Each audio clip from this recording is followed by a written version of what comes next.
पाकिस्तान के एनएसए ने, पूर्व एनएसए ने भारत को बुरी तरह से धमकाने की कोशिश की है। पाकिस्तान के सीनियर पत्रकार को इंटरव्यू देते हुए पाकिस्तान के पूर्व एनएसए ने जबरदस्त तरीके से धमकी देने की कोशिश की और कहा कि भारत को बर्बाद कर देंगे। कश्मीर और सिंधु जल संधि पर भी धमका दिया। नासिर खान जजुआ, जो कि लेफ्टिनेंट जनरल जो पूर्व में रह चुके हैं, उन्होंने कहा कि आप देख रहे हैं कि इस समय भारत ने जो नीति अपनाई है और जिस रास्ते पे भारत चल रहा है उसके दुश्मन बढ़ गए हैं।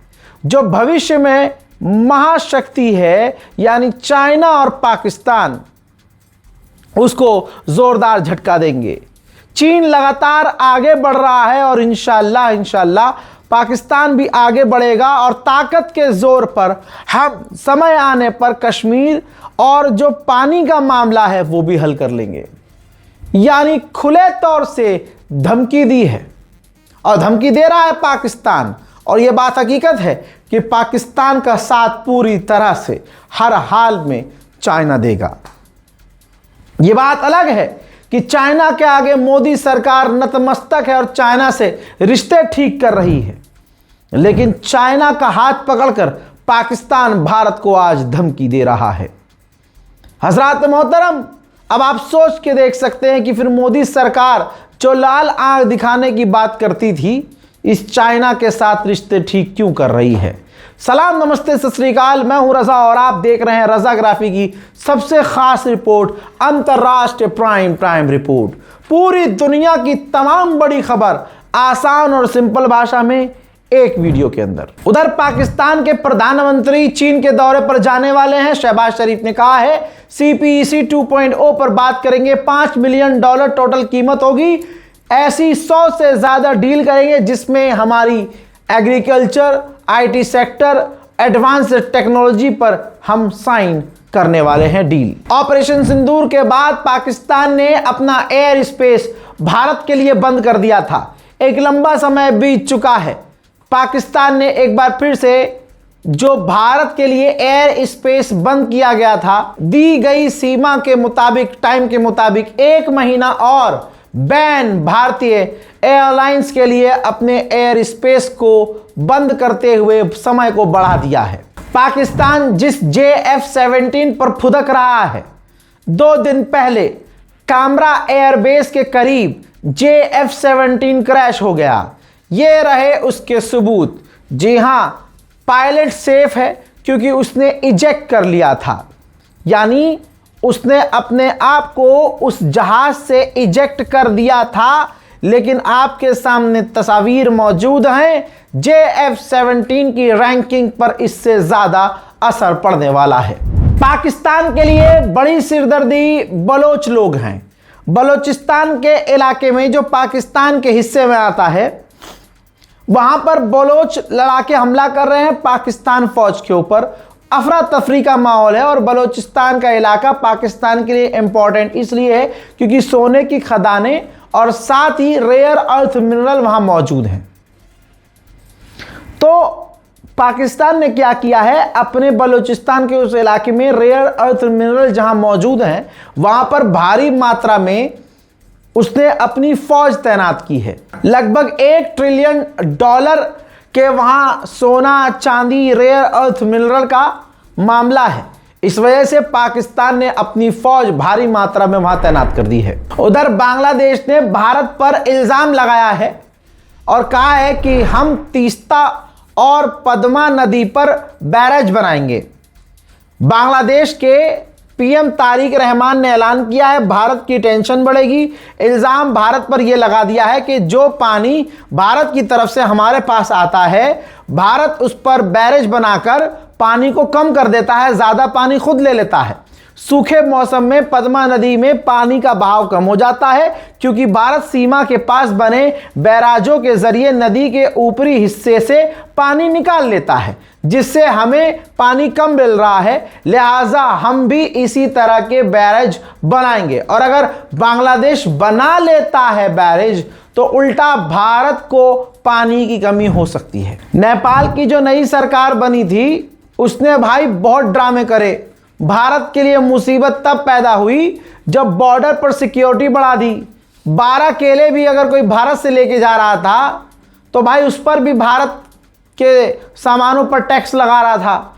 बॉर्डर की पुलिस जो है, बॉर्डर फोर्सेस जो हैं नेपाल की, वो सख्ती कर रही थी। भारत तिलमिला गया। भारत सरकार ने कहा अच्छा भाई हमसे तेज चल रहे हो, ठीक है। अब नेपाल से जितना हम इंपोर्ट करते हैं सामान, खासकर जो चाय की पत्ती इंपोर्ट करते हैं, अब हम सारी टेस्टिंग करेंगे, खतरनाक टेस्टिंग करेंगे। जो माल सही नहीं होगा वापस कर देंगे। भाई पेशाब निकल गया नेपाल का, क्योंकि अंधाधुंध हम इंपोर्ट करते हैं चाय की पत्ती नेपाल से। फिर नेपाल ने रिक्वेस्ट की भारत से कि भाई साहब गलती हो गई, थोड़ा सा मतलब ठीक है जोश जोश में, लेकिन इतनी सख्ती मत कीजिए आप। जिसके बाद भारत ने राहत दे दी नेपाल को कि ठीक है लाइन पे आ गया है बेटा, तो ठीक है हम वो सख्ती नहीं करेंगे, जैसे चल रहा है चलने देंगे। भारत के डिफेंस मिनिस्टर राजनाथ सिंह ने दक्षिण कोरिया के साथ मिलकर बेहतरीन डील की है, जिसमें दक्षिण कोरिया और हम यानी भारत दोनों मिलकर लेजर एयर डिफेंस सिस्टम बनाएंगे। वहीं भारतीय सिक्योरिटी सिस्टम डिफेंस मिनिस्ट्री को काफी मजबूती मिली है। ऐसा टेस्ट किया है कि अब भारत ड्रोन के जरिए मिसाइल और रॉकेट दाग सकता है। हेलीकॉप्टर, जहाज और ड्रोन को हवा से हवा में भेज सकता है। डीआरडीओ ने कई दूसरी भारतीय प्राइवेट कंपनियों के साथ मिलकर यह ड्रोन रॉकेट लॉन्च टेस्ट कर लिया है। हजरात मोहतरम, मोदी जी की गुलामी आप देखना चाहते हैं? खून में जब अंग्रेजों की गुलामी हो तो यही होता है। भारत आने वाली है वेनेजुएला की राष्ट्रपति। मोदी सरकार ने ऐलान नहीं किया, भारत के विदेश मंत्रालय ने ऐलान नहीं किया, ऐलान किया अमेरिका के विदेश मंत्री ने। कहा वेनेजुएला की राष्ट्रपति अगले हफ्ते भारत के दौरे पे जाएंगी। मेरे दोस्तों, भारत के लिए एक राहत की खबर यह है कि पुलवामा अटैक का जो मास्टरमाइंड था, जिसकी तस्वीर आपकी स्क्रीन पर है, हमजा बुरहान, दोस्तों एक अननोन गनमैन ने मुजफ्फराबाद पीओके के इलाके का जो मुजफ्फराबाद है, वहां पर एक व्यक्ति ने, अनजान व्यक्ति ने गोली मारी और भाग गया। अब बांग्लादेश और म्यांमार के बीच तनाव होने वाला है। म्यांमार ने अपने मुल्क का एक मैप लॉन्च किया। मैप में बांग्लादेश का चित्तागोंग नाम का इलाका है, बांग्लादेश का है। म्यांमार ने उसे अपना मैप में दिखा दिया। मेरे दोस्तों, अब महाखेल होने वाला है, क्योंकि चाइना के राष्ट्रपति शी जिनपिंग अगले हफ्ते नॉर्थ कोरिया जाने वाले हैं। 2 तानाशाह मिलेंगे तो अमेरिका की बैंड बजेगी। ग्रीनलैंड में रहने वाले लोग अमेरिका से किलस चुके हैं। ग्रीनलैंड के अंदर अमेरिका का एनवॉय इलाके में जब टहल रहा था और लोगों ने जब देखा और पहचाना तो उस पर भड़क रहे हैं, उसको भगा रहे हैं।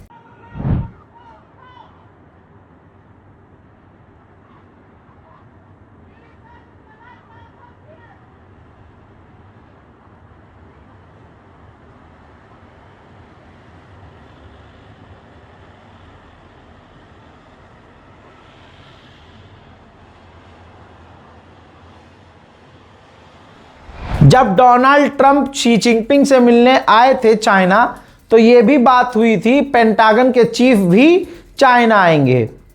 चीन राजी था। अब पेंटागन के चीफ आना चाहते हैं, लेकिन चाइना टाल मटोल कर रहा है, क्योंकि चाइना का दिल पेंटागन के लिए बिल्कुल साफ नहीं है, क्योंकि पेंटागन ताइवान को हथियार अप्रूव करता रहता है। भाई, काले सागर के ऊपर ब्लैक सी में ब्रिटेन का एक जासूसी जहाज नेटो के ऑपरेशन से उड़ रहा था।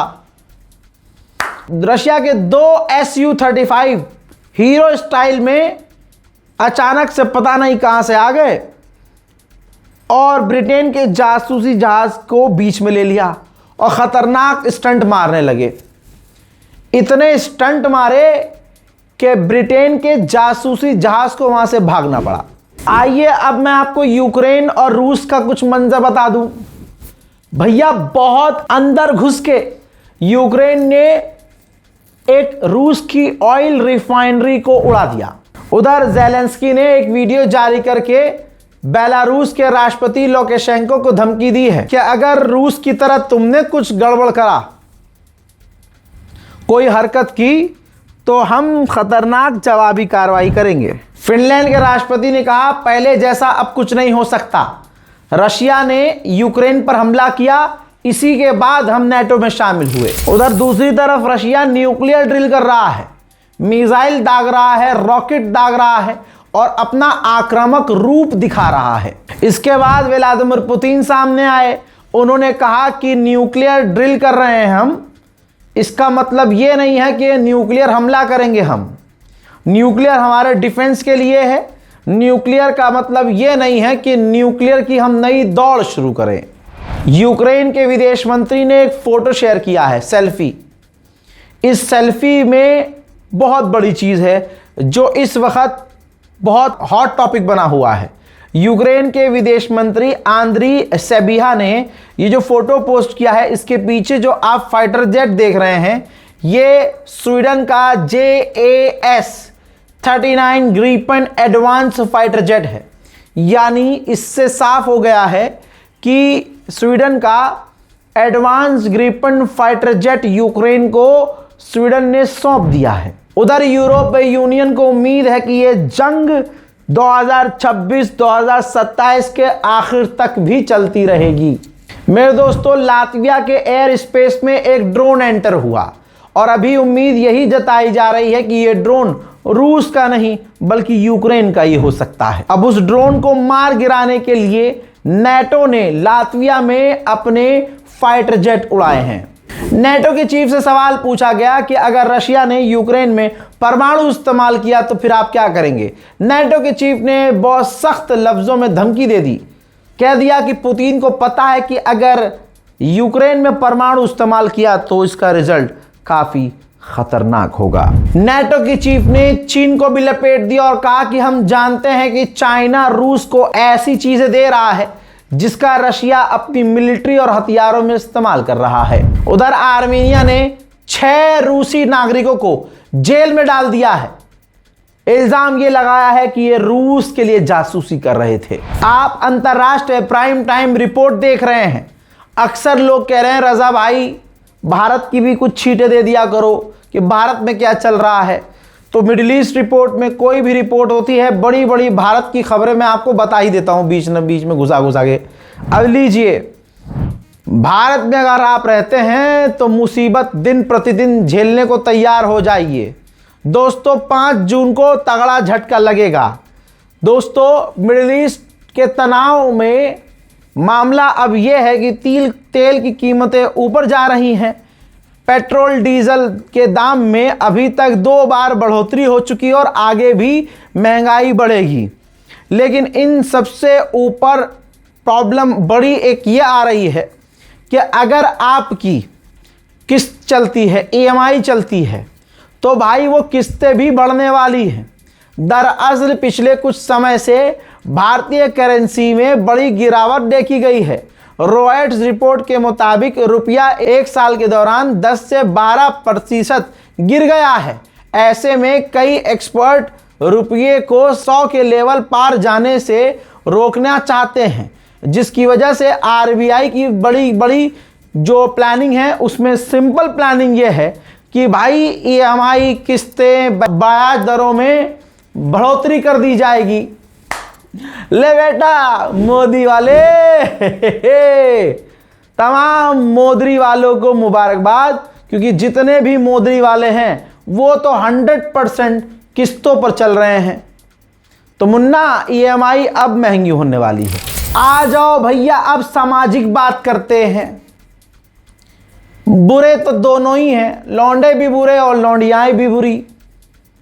लेकिन माहौल, मैं हमेशा से कहता हूं, मेरे परिजन बहुत मुझसे चिंतित होते हैं कि क्या रंडवा रहेगा क्या बे तू। भाई हालात बड़े बुरे हैं, शादी का ज़माना अब है ही नहीं। हराम के जने लौंडे पैसे वाले हैं तब भी दहेज के लिए बीवियों को मार दे रहे हैं। औरत ना हो गई कीड़ी मकोड़ी हो गई भैया, यूं ही मार दिया जा रहा है।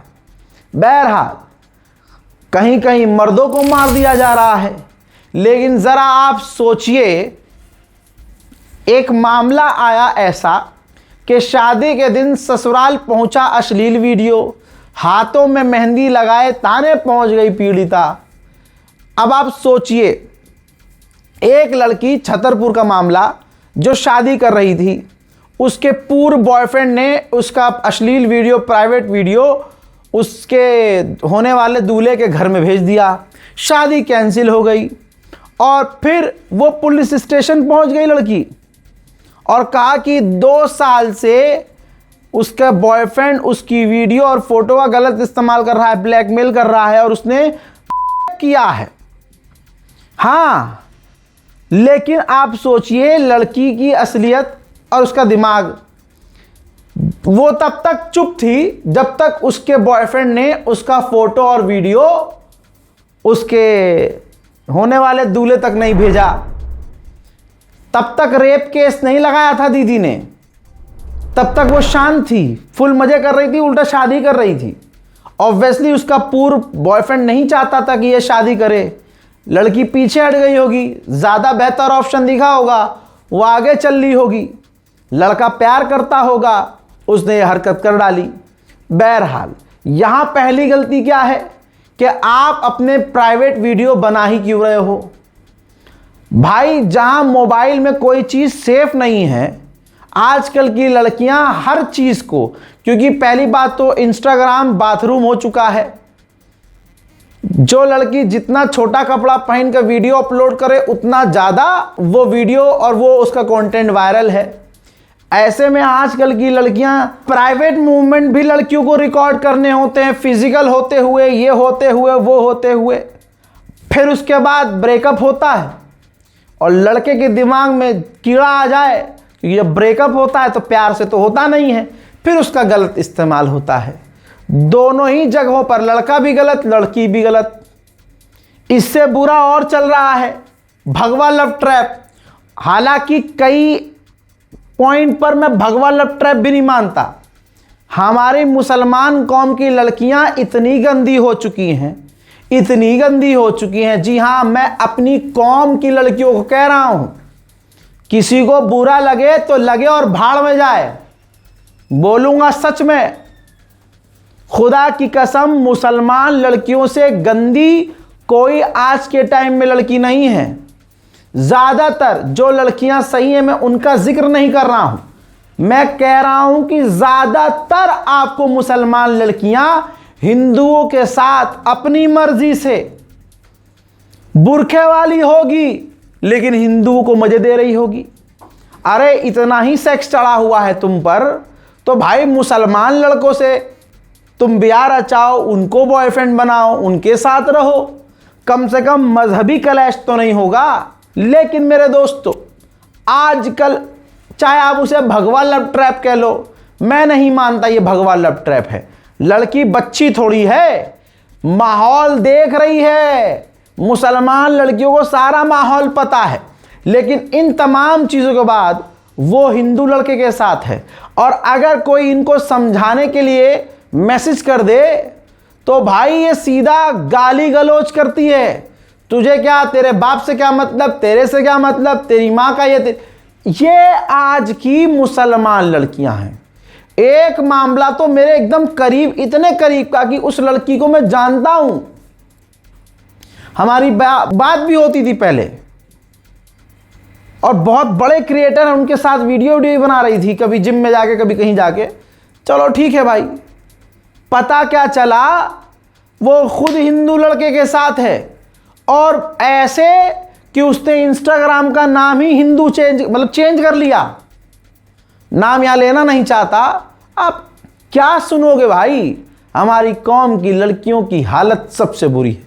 मुसलमान लड़के पसंद नहीं आ रहे हैं उन्हें, जबकि अगर तुम्हें बदमाश पसंद है तो मुसलमानों में एक से एक बदमाश, अगर मुसलमानों में तुम्हें शराबी पसंद है तो एक से एक शराबी, एक से एक क्लबबाज, एक से एक पैसे वाला, एक से एक हैंडसम, एक से एक अय्याश, एक से एक शरीफ भी।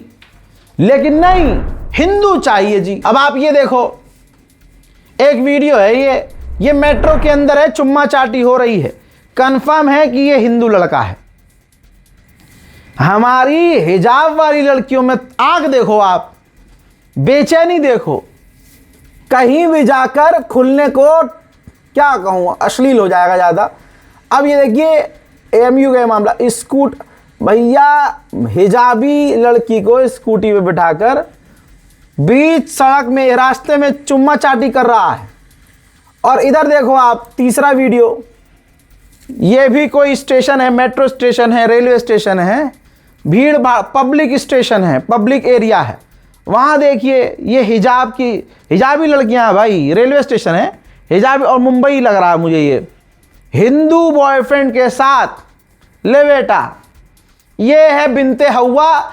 हम मुसलमान लोगों को डूब के मर जाना चाहिए, और सबसे पहले मरना चाहिए इनकी माँ बहनों को। याद रखना, माएँ, आजकल की माएँ मुसलमानों में इतनी गंदी और घटिया हैं कि अपनी बेटियों को सपोर्ट करती हैं। बाप को पता ही नहीं है बेटी हिंदू बॉयफ्रेंड के साथ है, माँ खामोश है। एक ट्रेंड ये भी चल रहा है कि माएँ खुद सपोर्ट करती हैं कि हाँ बेटा बॉयफ्रेंड बना, कोई बात नहीं। क्यों? क्योंकि लव मैरिज में दहेज देना नहीं, अपने और लव मैरिज में ये होता है कि लड़का पूरे कंट्रोल में रहता है लड़की के। वरना हमारे वकील साहब खुद बता रहे थे कि एक मामला आया है, उसमें बात यह है कि 10 बाई 10 का एक किराए का कमरा, माँ और 3 बहनें रहती हैं, बाप घर से बाहर रहता है, और लड़की जब अपने बॉयफ्रेंड से सारी बातें कर रही है रात को, तो क्या माँ सुनती नहीं है?